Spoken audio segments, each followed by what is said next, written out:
Tara't samahan niyo ako sa kauna-unahang Cruise Hospitality Career Convention na gaganapin on board sa Costa Serena ngayong darating na March 6 to 11. Sa convention na ito, mararanasan natin first-hand kung paano maging isang pasahero. Magkakaroon ng ship tour and familiarization at makita mismo ang iba't ibang trabaho ng mga crew on board.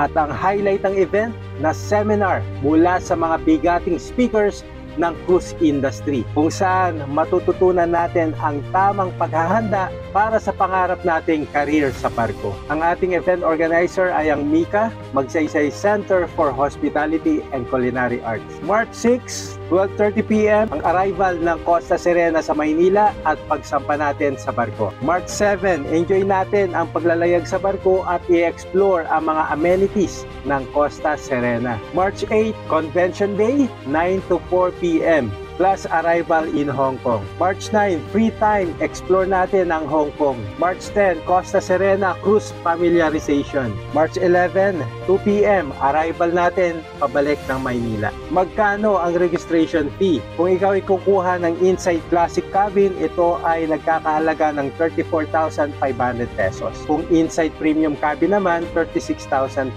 pesos. Para sa kompletong detalye ng programa, sagutan lamang ang Google Form na ibibigay ko at makakatanggap kayo ng buong detalye tungkol sa event na ito. Huwag nating palagpasin ang napakagandang opportunity na ito. Tara at mag-cruise tayo habang natututo at lumalawak ang ating kaalaman sa hospitality at cruise industry. Kita-kits on board mga kabaro!